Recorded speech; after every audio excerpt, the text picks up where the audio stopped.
thinking about these cutting-edge sort of technologies and design, but coming back to Dick and the Portmeirion group, you know, the word heritage comes to mind, but you're still with us 200 plus years on, and yes, that design may not have changed, but I know that's not true across the whole range. I mean, how important is remaining relevant, staying relevant? And absolutely vital. How do you approach that? Absolutely vital. Even with a product such as Blue Italian or our flagship product, which is Botanic Garden, a Portmeirion brand, we are constantly putting new items into it to keep the brand fresh. And Botanic Garden, as a case in point, South Korea is our third biggest market. It's a huge export market for us, about £12 million a year. They cannot get enough Botanic Garden and they were making pots while we were still painting ourselves blue. That their ceramic history is beyond ours, way beyond ours. But they love it. But staying contemporary and staying new.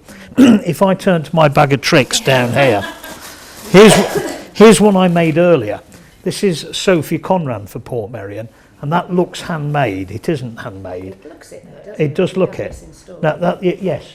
That's a 10.5 inch dinner plate, or what we'd call a dinner plate. Retails at about £14. That is contemporary. That is white. It is what she wants to buy now, but some of them still want that as well. Or both. Yes, Yeah, or as indeed well. both. Yes, so you've got to be contemporary, and this helped to revolutionise Portmeirion's business, because all of a sudden we could say to the department stores, yes, we do pretty, but we also do contemporary cutting edge here, and I'm really pleased with this. But this is a £7 million a year product to us.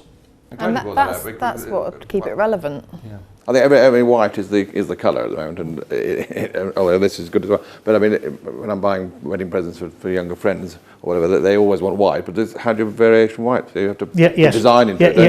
I can see that looks slightly, definitely off from shape. So that looks handmade. So that's special. And yet, you know, there are things you can't improve upon. Sorry, I'm turning this into a product thing. No. If you hold that cup is an 1820 design. The shape, Josiah Spode the Younger again, London shape cup.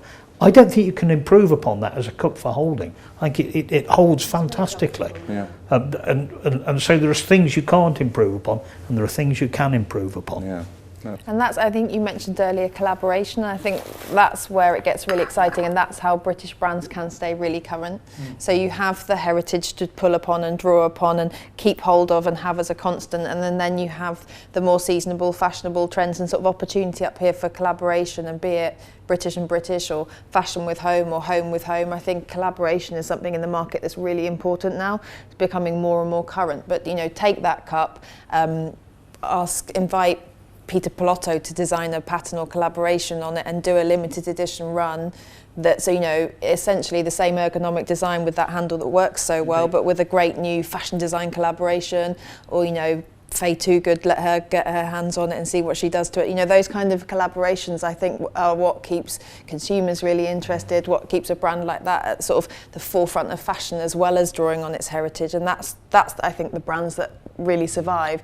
You know, there's the new exciting ones, which are new and exciting, and then there's the ones that have made it through that entire history for very good reason, because you have the core to build upon, and then the development and the newness as well.